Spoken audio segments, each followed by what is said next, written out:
आप सभी दोस्तों का मेरा प्यार भरा नमस्कार। मेरे चैनल रवि कटिया ब्लॉग में आप सभी का स्वागत है। जैसा कि आप सभी जानते हैं, एक बाबा बहुत ज्यादा वायरल जो अपना नाम हरिओम शास्त्री बताते हैं और लगभग 37 कुत्तों के साथ इनकी कई वीडियो आ चुकी हैं। भक्ति मार्ग नाम से, भक्ति पथ नाम से, बीकानेरी ब्लॉग नाम से कई यूट्यूबर्स इनकी वीडियो को अपलोड कर चुके हैं। आपके मन में बाबा को लेकर जो भी डाउट्स हैं सभी डाउट्स में क्लियर करने वाला, उम्र से लेके एड्रेस,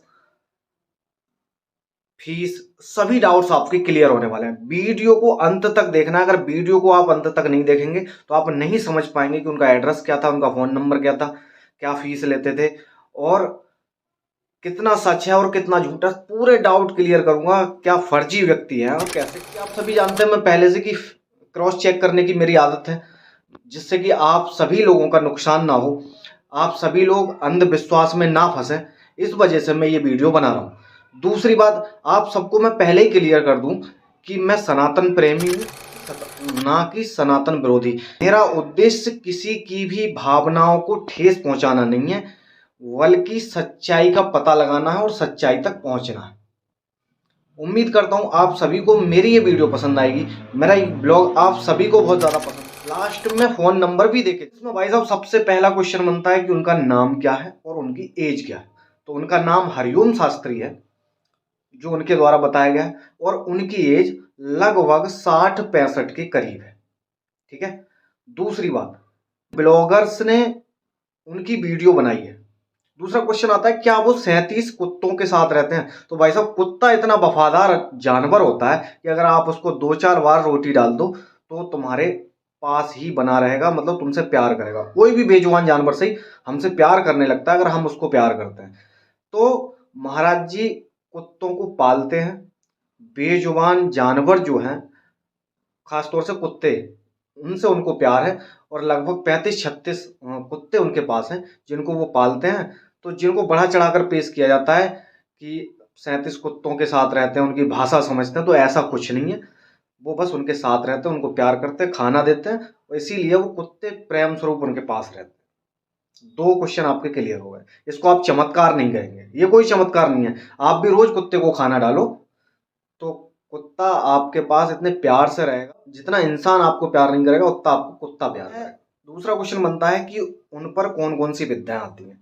तो वो विद्याओं के नाम पे बताते हैं कि गृह कलेश, संतान ना होना, और अगर कोई भी पड़ोसी या कोई भी किसी दूसरे पर करा देता है तो आप समझिए, जिस व्यक्ति को ये तक ना पता हो कि विद्याएं क्या चीज हैं और ये क्या टॉपिक है, जो विद्याओं में और उस विद्याओं के अंतर्गत आने वाले टॉपिक्स में अंतर नहीं पता कर सकता, उस पर क्या ही आता होगा। बस मेरी बात इसको नोट कर लीजिए, आगे आपकी मर्जी, आप खुद देख सकते हैं। अगला क्वेश्चन है कि उनकी फीस क्या है। तो मुस्कुराते हुए कहते हैं कि मैं कोई डॉक्टर थोड़ी हूं जो मेरी कमीशन वगैरह होगी। इन कुत्तों के लिए, जो मेरे बच्चे हैं, इनके लिए खाना, एक बोतल, और जो सामग्री लगती हो, तो सामग्री आप समझते हैं कि किस तरीके की सामग्री लगती होगी। बाकी भाई साहब आप खुद समझदार हैं, आप खुद देख लीजिए। इन फीस के नाम पर जो चार्ज वसूला जा रहा है उससे ही आप समझ गए होंगे कि महाराज जी में कितना दम है और कितने प्रभावशाली हैं कि पूछो ही मत। अब महाराज जी से पूछा जाता है कि आपकी एजुकेशन क्या थी। तो महाराज जी बताते हैं कि मैं बीए हूँ। उनसे पूछो कि किस सब्जेक्ट से, तो कहते हैं बैचलर ऑफ आर्ट। आप समझ सकते हैं। और अगला ही क्वेश्चन उनसे किया जाता है कि महाराज जी आप जो है अघोरी क्यों बने।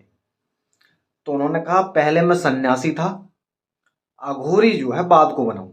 तो मैं आपको एक बात और बता दूं, अघोरी इतना रूप नहीं बनाते, ये काले कपड़े और काला टीका ये सब नहीं करते। वो सिर्फ कुंभ के टाइम नजर आते हैं और उसके बाद गुफाओं में कहाँ खो जाते हैं कुछ भी उनका पता नहीं होता। वो भगवान शिव की जो भस्म होती है कपड़ों के रूप में, बस उसी को पहनते हैं, चाहे कितनी भी गर्मी कितनी भी सर्दी हो। और वो इंसानों के तो हाथ ही नहीं आते, इंसानी दुनिया से दूर रहते हैं। और वो खाने के नाम पर कुछ भी आदमी से नहीं मांगते, किसी भी इंसान से।